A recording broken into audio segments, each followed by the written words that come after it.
All right, today we're going to jump into the arguments for one of history's most debated events, the resurrection of Jesus. The case, as laid out in our source material, really hinges on one single powerful piece of evidence, an empty tomb. So let's dig in. Let's start with this really interesting observation from Josh McDowell. Think about it. Most holidays, whether it's your birthday or Independence Day, celebrate a historical event once a year. But this quote, it's making a much bigger claim that for billions of people, every single Sunday is a celebration of one specific moment in time. So here's how we're going to break it all down. We'll start by looking at that weekly celebration, then dive straight into the mystery of the empty tomb itself. We'll check out the case for it being historical, explore the idea of conquering death, and then wrap up with a surprising paradox of hope. Okay, so what is this weekly celebration really all about? Well, the source material draws a parallel to something like Passover, which commemorates the Israelites' freedom from slavery in Egypt, a totally pivotal moment in their history. The idea is that in the exact same way, the earliest Christians adopted Sunday to celebrate their own pivotal event, the resurrection. Now, this is where it gets really compelling. For centuries, the Jewish Sabbath on Saturday was sacred. It was fundamental. So to just abandon that for Sunday, as the source points out, wasn't just, a simple change of schedule. It was a radical and dangerous move. These early converts risked everything, their rights, their communities, even their lives. The argument here is that only an event of incredible power and certainty could have possibly inspired such a massive shift. So what was that powerful event? Well, according to the source, it all comes down to the resurrection, and the most tangible, physical piece of evidence for that is the empty tomb. After Jesus' death, the authorities were on high alert. They were genuinely worried his disciples would try to steal the body and then claim a resurrection, just like he'd predicted. So they took some pretty extreme measures. Picture a massive stone weighing up to 2 tons rolled in front of the tomb's entrance. Then, an official Roman seal, breaking it was a capital offense, was placed on it. And to top it off, a guard of highly trained Roman soldiers stood watch. This wasn't just a locked door. The tomb was a fortress.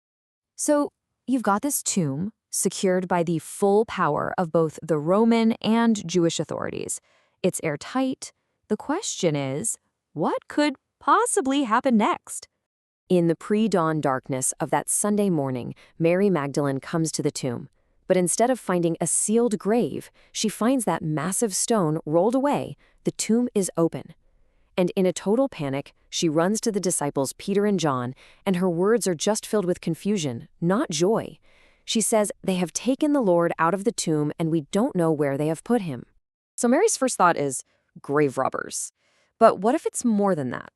The source material actually builds a case for the empty tomb as a historical fact, a fact that, really demands an explanation. Let's just put ourselves in the shoes of the authorities for a second. This dangerous rumor is spreading like wildfire, that a man you just executed is now alive. As dozens, then hundreds of people start to believe it, you've got to act fast. So what's the quickest, most effective way to shut it all down for good? Well, the answer is surprisingly simple. All the authorities had to do was produce the body. Just imagine them parading Jesus' body through the streets of Jerusalem.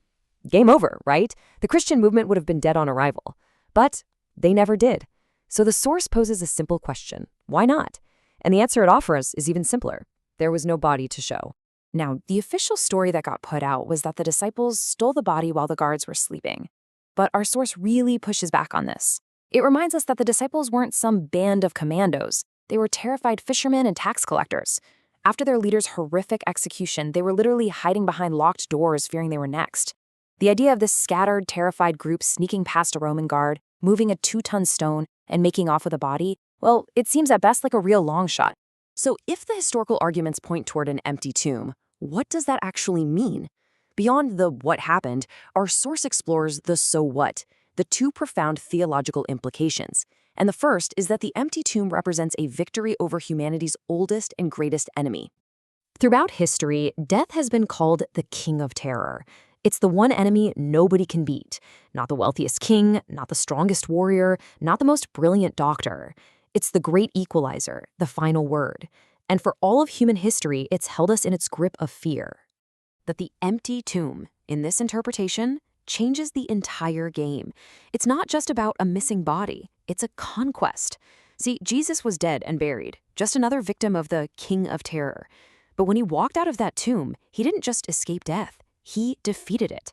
And this famous quote, it captures that sense of victory perfectly.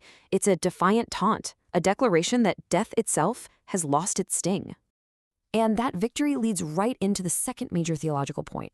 The resurrection isn't just presented as a singular event for one person, but as a promise for everyone who believes. To explain this, the Apostle Paul uses a really simple farming analogy. Imagine you're a farmer and you see the first ripe fruits of the season. That's your guarantee, right? It's the promise that a full, massive harvest is on its way. Well, in this analogy, Jesus' resurrection is that first fruit. His emergence from the tomb is the ultimate promise that a much larger harvest, the resurrection of all believers, is still to come. So let's bring all this together. The source material ends, not with some dry argument, but with the raw human emotion at the heart of this story, and a really beautiful, powerful paradox. Remember Mary's first reaction at the tomb? It wasn't celebration. It was pure heartbreak. She was weeping, just overwhelmed with sorrow and confusion, believing someone had stolen the body of her Lord. For her, that empty space wasn't a sign of hope. It was a symbol of profound loss. And this final quote from the theologian Lenski leaves us with a truly mind-bending thought. Mary cried because the tomb was empty, but if the body had been found, if Jesus had remained dead in that grave, then, the argument goes, all of humanity would have a reason to cry forever, with no hope beyond the grave. It's a stunning paradox. The very thing that caused Mary's initial tears, an empty tomb, is presented as the ultimate foundation for eternal hope.